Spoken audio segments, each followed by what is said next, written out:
Praise the Lord. सभी विश्वासी भाई बहनों को प्रभु यीशु मसीह में जय मसीह की।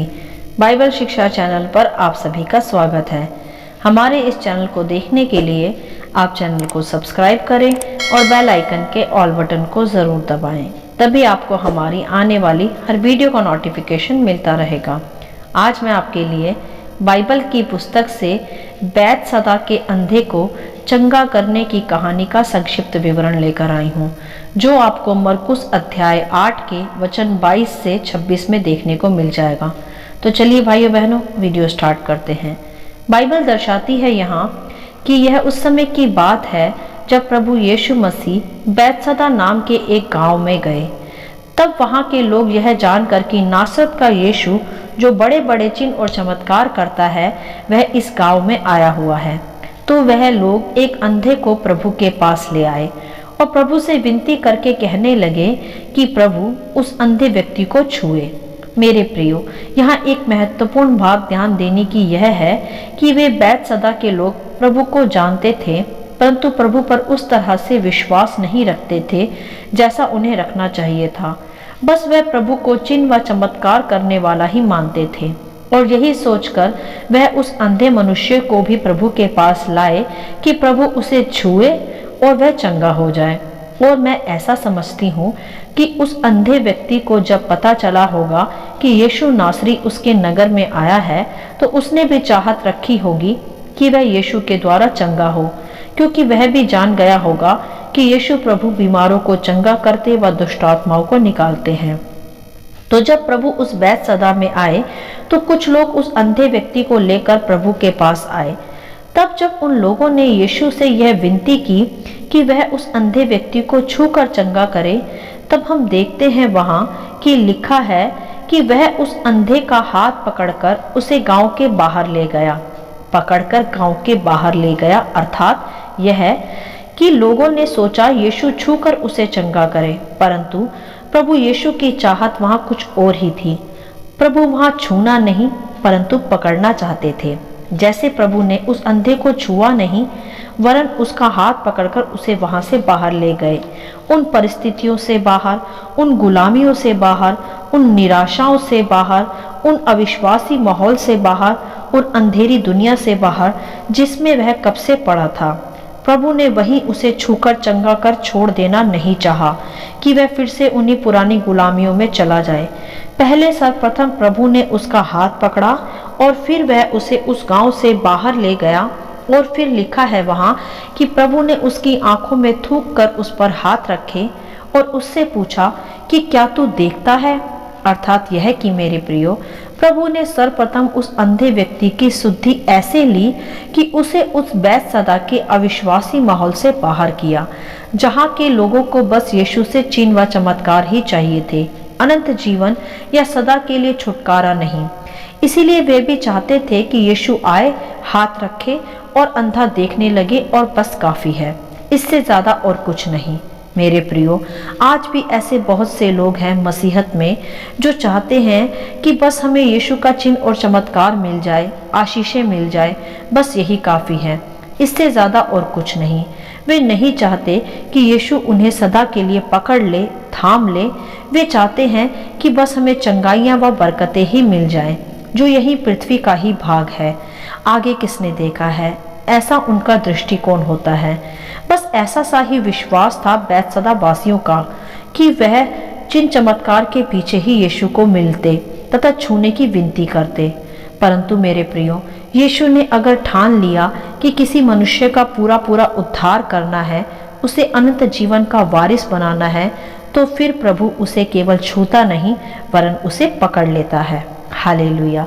जैसा लोगों ने विनती की प्रभु यीशु से कि उस अंधे को छुए, परंतु हम देख सकते हैं वहां कि प्रभु ने उसे छुआ नहीं वरन उसका हाथ पकड़कर उसे उस गांव से बाहर ले गए तथा अपने थूक से उसकी आंखों पर हाथ रखा और उससे पूछा कि क्या तू देखता है। तब इस पर उस व्यक्ति ने आंखें उठाकर कहा कि मैं मनुष्यों को देखता हूँ, वे मुझे चलते हुए पेड़ों के समान दिखाई देते हैं। अर्थात यह कि अभी भी वह पूरी तरह से साफ साफ नहीं देख पा रहा था। तब फिर दोबारा प्रभु यीशु ने उसकी आंखों पर हाथ रखा और तब उस व्यक्ति ने ध्यान से देखा और तब वह चंगा हो गया और साफ साफ देखने लगा। हालेलुया। यहाँ हम देख सकते हैं भली प्रकार कि जब प्रभु ने उस व्यक्ति की आंखों पर हाथ रखा तो एक बार में वह साफ साफ नहीं देख पाया, परंतु फिर भी प्रभु ने उसे ऐसे ही नहीं भेज दिया, वरन उससे पूछा तथा उसके बताने पर फिर से प्रभु ने उसकी आंखों पर दोबारा से हाथ रखा और फिर वह पूरी तरह से साफ साफ देखने पाया। क्योंकि मेरे प्रियो, यहाँ स्पष्ट हो जाता है कि प्रभु उसे छूने नहीं वरन सदा के लिए पकड़ने आए थे, और जिसे प्रभु पकड़ ले फिर उसे कोई भी नाश नहीं कर सकता, ना कोई बीमारी, ना कोई कर्जा, ना कोई श्राप। सबसे फिर प्रभु उसे पूरी तरह से आजाद करते हैं। जैसे उस मनुष्य को भी पहली बार में मनुष्य पेड़ के समान चलते हुए दिख रहे थे, परंतु यह कि तब तक उसका पूरी तरह अपने अंधेपन से छुटकारा नहीं हुआ था। परंतु जब प्रभु ने दोबारा उसकी आंखों पर हाथ रखा तो वह हर प्रकार के अंधेपन से पूरी तरह आजाद हो गया। यही होता है मेरे प्रियो एक मनुष्य के साथ भी। जब प्रभु उसे पकड़ लेते हैं तो तब तक उसे नहीं छोड़ते जब तक उसका पूरी तरह छुटकारा ना हो जाए, हर बंधन से, हर श्राप से, हर पाप की गुलामी से। क्योंकि प्रभु भी वहां उस व्यक्ति को केवल छूने ही नहीं आए थे, उसे पकड़ने आए थे, अर्थात आधा अधूरा नहीं वरन पूरा उद्धार देने आए थे। तब आगे हम देखते हैं कि फिर जब वह मनुष्य पूरी तरह देखने लगा तब फिर प्रभु यीशु ने उससे एक विशेष बात कही वहां, कि प्रभु ने उससे यह कहकर घर भेजा कि इस गांव के भीतर पांव भी ना रखना। हालेलुया। क्या अभिप्राय है इस वचन का कि उसे घर भेजा यह कहकर कि इस गांव के भीतर पांव भी ना रखना। मेरे प्रियो, जिस गांव में वह मनुष्य मिला था प्रभु को, वह बैतसदा था, जहाँ के लोग केवल चिन्ह और चमत्कार चाहते थे।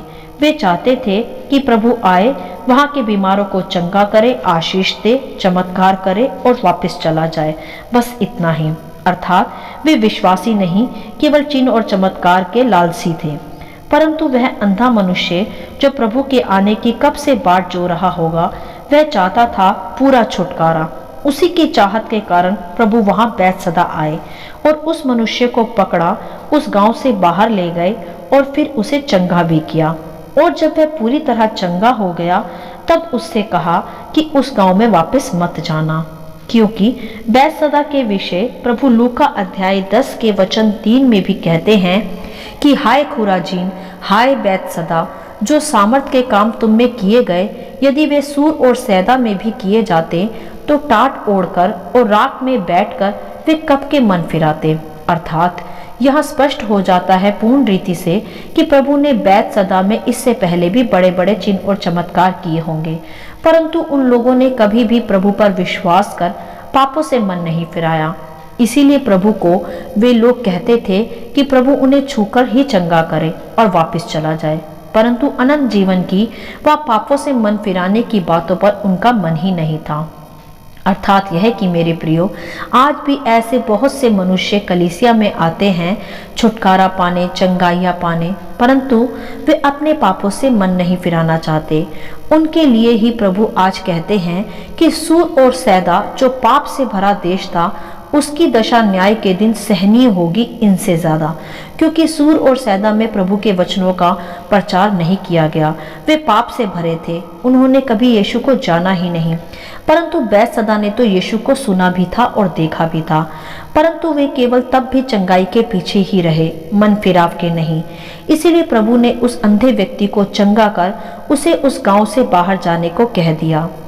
ऐसे प्रभु यह भी चाहता है कि प्रभु ने हमें जिस गुलामी से आज़ाद किया है, जैसे नशे से, व्यभिचार, मूर्ति पूजा और पूर्वजों के शापों से, तो हम अब उसमें वापस ना जाएं। अर्थात यह है कि प्रभु आपको और हमें छूने नहीं वरन अनंत जीवन के लिए पकड़ने आया है।